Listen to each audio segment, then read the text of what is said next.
You are listening to socialtv.co.za with myself, Nokuthula Khwela.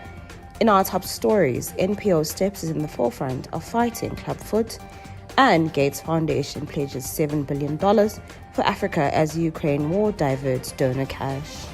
Starting off with our top story, clubfoot, the most common musculoskeletal birth defect globally, is very prevalent in southern Africa. More than 11,000 children are born with clubfoot each year, and approximately 2,000 of these children are in South Africa. A baby born with clubfoot has one or both feet twisted downwards and inwards in a rigid position. If left untreated, the child will be unable to wear shoes or walk normally, leading to a life of disability, isolation, and pain. However, unlike many other birth defects, clubfoot is treatable. Early diagnosis and effective treatment successfully eliminates disability from clubfoot. In South Africa, the Ponseti method, brought to South Africa by Karen Maramos, founder of the NPO Steps, is now widely employed as a non-invasive treatment for clubfoot and is supported by 38 partner clinics in the state health sector. Further, Steps has also directly trained 693 healthcare professionals in the use of this method. Steps is hosting a series of 3 free medical webinars on the 23rd of November, 7th of December, and the 23rd of January 2022. Moving on to our next story. The Bill and Melinda Gates Foundation recently announced it was committing $7 billion to Africa over the next 4 years. As Bill Gates warned that the Ukraine crisis was reducing the amount of aid flowing to the continent, the foundation's pledge, which is up to 40% on the amount spent during the previous 4 years, will target projects tackling hunger, disease, poverty, and gender inequality. Nigeria, Africa's most populous country, will take the biggest share. Humanitarian groups in Africa are grappling with the diversion of funding away towards Ukraine, and as Russia's invasion increases goods prices globally, impacting aid operations. Following a meeting with Kenyan President William Ruto, Gates said on Wednesday that the foundation would establish a regional office in Nairobi. Africa Tukan is set to launch its 16 Days of Activism Against Gender-Based Violence campaign on the 26th of November.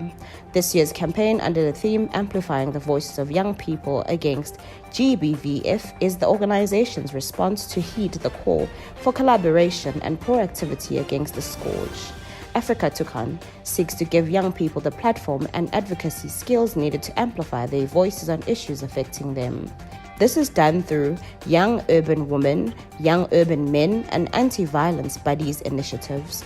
This platform aims at echoing their voices long after the campaign has come to an end. Self-advocacy groups of school-going adolescents, child and youth development, and social support services programs will lead the event, with over 250 young people from all the 5 centers expected to attend. Activities for the day will include roundtable discussions on what young people can do to reduce the incidence of gender-based violence and femicide, and presentations from different centers in Alexander, Braamfontein, Diepsloot, Orange Farm, and Mfuleni. The event will be on the 26th of November at Amphitheatre River Sands Hub in 4 ways from 8 o'clock to 4 p.m. In our final story, Checkers is rolling out new shopping trolley baskets made from 100% recycled plastic, mostly old milk bottles.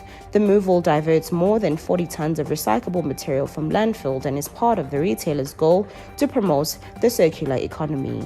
The supermarket's retailers' trolley have contained at least 35% of recycled content since 2018. Now it is the first major South African retailer to have trolley baskets made from 100% recyclable material.